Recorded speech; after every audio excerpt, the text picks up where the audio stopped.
Welcome to leader English. நம்ம இப்போ பார்க்க போகிற டாபிக் என்னென்னா ப்ரிப்போசிஷன். ப்ரிப்போசிஷனில் ஆஃப்ங்கிற ப்ரிப்போசிஷனை பற்றி பார்ப்போம். ஆஃப்ங்கிற ப்ரிப்போசிஷனோட தமிழ் மீனிங் என்னென்னா உடைய இன் அப்படிங்கிற அர்த்தத்தை தருகிறது. அதாவது ஒருவருடைய ஒருவரின் அப்படிங்கிற அர்த்தத்தில் நம்ம இப்போ ஆஃப்ங்கிற ப்ரிப்போசிஷனை பயன்படுத்தலாம். மேலும் இல்லுங்கிற தமிழ் அர்த்தத்தையும் கொடுக்கிறது. மேலும் இருவருக்குமான அல்லது இரண்டுக்குமான ரிலேஷன்ஷிப்பை பற்றி சொல்ல நாம் ஆஃப்ங்கிற ப்ரிப்போசிஷனை பயன்படுத்தலாம். அதாவது ரெண்டு விஷயங்களை பற்றி சொல்லும்போது நாம் ஆஃப்ங்கிற ப்ரிப்போசிஷனை பயன்படுத்தலாம். இதை நம்ம பார்க்க போகிற எக்ஸாம்பிள் சென்டென்ஸை பார்த்தோம்னா நமக்கு புரிய வரும். ஃபஸ்ட்டு எக்ஸாம்பிள் சென்டென்ஸ் என்னென்னா, Rajappan is the father of Maran. அதாவது ராஜப்பன் மாறனின் அப்பா. ஸோ ராஜப்பனுக்கும் மாறன் இரண்டு பேருக்குமான ரிலேஷன்ஷிப் என்னென்னா அப்பாங்கிற relationship. So Rajappan is the father of Maran. Of மாறனா மாறனுடைய அல்லது மாறனின். ஸோ ராஜப்பன் மாறனின் அப்பா. He is the father of Kalai அப்படின்னா அவர் கலையின் அல்லது கலையினுடைய ஃபாதர். அவருக்கும் கலைக்கும் என்ன ரிலேஷன்ஷிப்னா பிரதர் அப்படிங்கிற ரிலேஷன்ஷிப். ஸோ அதை சொல்லும்போது நாம் ஆஃப்ங்கிற ப்ரிப்போசிஷனை பயன்படுத்தலாம். அடுத்து he is the chief minister of Tamil Nadu அப்படின்னா அவர் தமிழகத்தின் முதல்வர். அதாவது அவருக்கும் தமிழ்நாட்டுக்கும் என்ன ரிலேஷன்ஷிப்னா சீஃப் மினிஸ்டருங்கிற ரிலேஷன்ஷிப். ஸோ இந்த இடத்துல நம்ம ஆஃப்ங்கிற ப்ரிப்போசிஷனை பயன்படுத்தலாம். எனவே தான் இரண்டுக்குமான ரிலேஷன்ஷிப், அதாவது ரெண்டு விஷயங்களை பற்றி கூறும்போது நாம் ஆஃப்ங்கிற ப்ரிப்போசிஷனை பயன்படுத்தலாம். So he is the chief minister of தமிழ்நாடுனா அவர் தமிழகத்தினுடைய முதல்வர் அல்லது தமிழகத்தின் முதல்வர். He is the brother of Kalai அப்படின்னா அவர் கலையின் அல்லது கலையினுடைய சகோதரர்.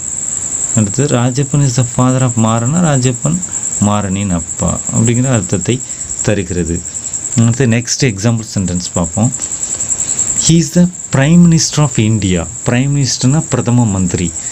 ஸோ அவருக்கும் இந்தியாவுக்கும் என்ன தொடர்பு? பிரதம மந்திரி. ஸோ அவர் இந்தியாவின் பிரதம மந்திரி. ஸோ ரெண்டு விஷயத்தை பற்றி கூறும்போது நாம் ஆஃப்ங்கிற ப்ரிப்போசிஷனை பயன்படுத்துகிறோம். அந்த she is the headmaster of the school அப்படின்னா அவர் இந்த பள்ளியின் தலைமை ஆசிரியை.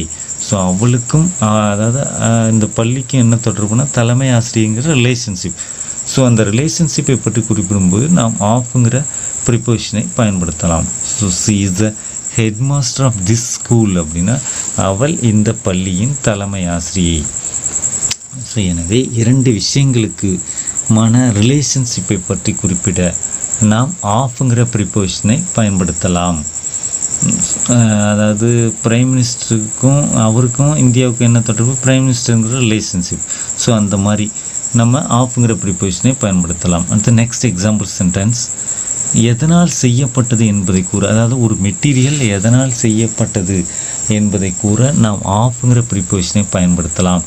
This bracelet is made of gold அப்படின்னா பிரேஸ்லெட்னா காப்பு. இந்த காப்பு தங்கத்தால் செய்யப்பட்டிருக்கு. காப்புன்னா தெரியும் உங்களுக்கு, கையில் போட்டுக்கிறது. ஸோ இந்த காப்பு தங்கத்தால் செய்யப்பட்டிருக்கிறது. அடுத்தது next example sentence, the chair is made of wood அப்படின்னா இந்த நாற்காலி மரத்தால் செய்யப்பட்டிருக்கிறது. So the chair is made of wood. வுட்னா மரம். ஸோ இந்த நாற்காலி மரத்தால் செய்யப்பட்டிருக்கிறது. ஸோ எதனால் செய்யப்பட்டது என்பதை கூறும்போது அது ஒரு மெட்டீரியல் எதனால் செய்யப்பட்டிருக்கிறது கூற நாம் ஆஃப்ங்கிற ப்ரிப்போசிஷனை பயன்படுத்தலாம். இந்த சேர் இஸ் மேட் ஆஃப் வுட்னா இந்த நாற்காலி மரத்தால் செய்யப்பட்டிருக்கிறது. நெக்ஸ்ட் யூசேஜ் என்னென்னா மெஷர்மெண்ட்ஸ், அதாவது அளவீடுகளை பற்றி குறிப்பிட நாம் ஆஃப்ங்கிற ப்ரிப்போசிஷனை பயன்படுத்தலாம். நம்பர், குவான்டிட்டி ஆர் அமௌண்ட் இந்த மாதிரியான அளவீடுகளை பற்றி கூற நாம் ஆஃப்ங்கிற ப்ரிப்போசிஷனை பயன்படுத்தலாம். 3 of her friends went on a tour. அவளுடைய நண்பர்களில் 3 சுற்றுலா சென்றன. ஸோ இந்த மாதிரி நம்பர்ஸை கூற நம்ம மெஷர்மெண்ட்ஸ் அளவீடுகளை பற்றி கூறும்போது நாம் ஆஃப்ங்கிற ப்ரிப்போசிஷனை பயன்படுத்தலாம். 3 of her friends went on a tour அப்படின்னா அவருடைய நண்பர்களில் 3 சுற்றுலா அல்லது சுற்றுப்பயணம் சென்றன அப்படிங்கிற அர்த்தத்தை தருகிறது. Next example sentence, we should drink 3 liters of water every day. Every டேன்னா ஒவ்வொரு நாளும், அதாவது தினந்தோறும். So we should drink 3 liters of water every dayனா நாம் ஒவ்வொரு நாளும் 3 லிட்டர் தண்ணீர் குடிக்க வேண்டும். இது ஒரு அளவை சொல்கிறோம். ஸோ இந்த அளவை பற்றி குறிப்பிடும்போது நாம் ஆஃப்ங்கிற ப்ரிப்போசிஷனை பயன்படுத்தலாம். bring me a glass of milk அப்படின்னா எனக்கு ஒரு கிளாஸ் பால் கொண்டு வா. ஸோ கிளாஸ் ஆஃப் மில்க் இந்த இடத்துல ஆஃப்ங்கிற ப்ரிப்போசிஷன் வருது. ஸோ ஒரு அளவிட சொல்லும்போது நாம் ஆஃப்ங்கிற ப்ரிப்போசிஷனை பயன்படுத்தலாம். bring me a glass of milkனா எனக்கு ஒரு கிளாஸ் தண்ணீர் கொண்டு வா. ஸோ தேங்க்ஸ் ஃபார் வாட்சிங். Please subscribe my channel. Thank you.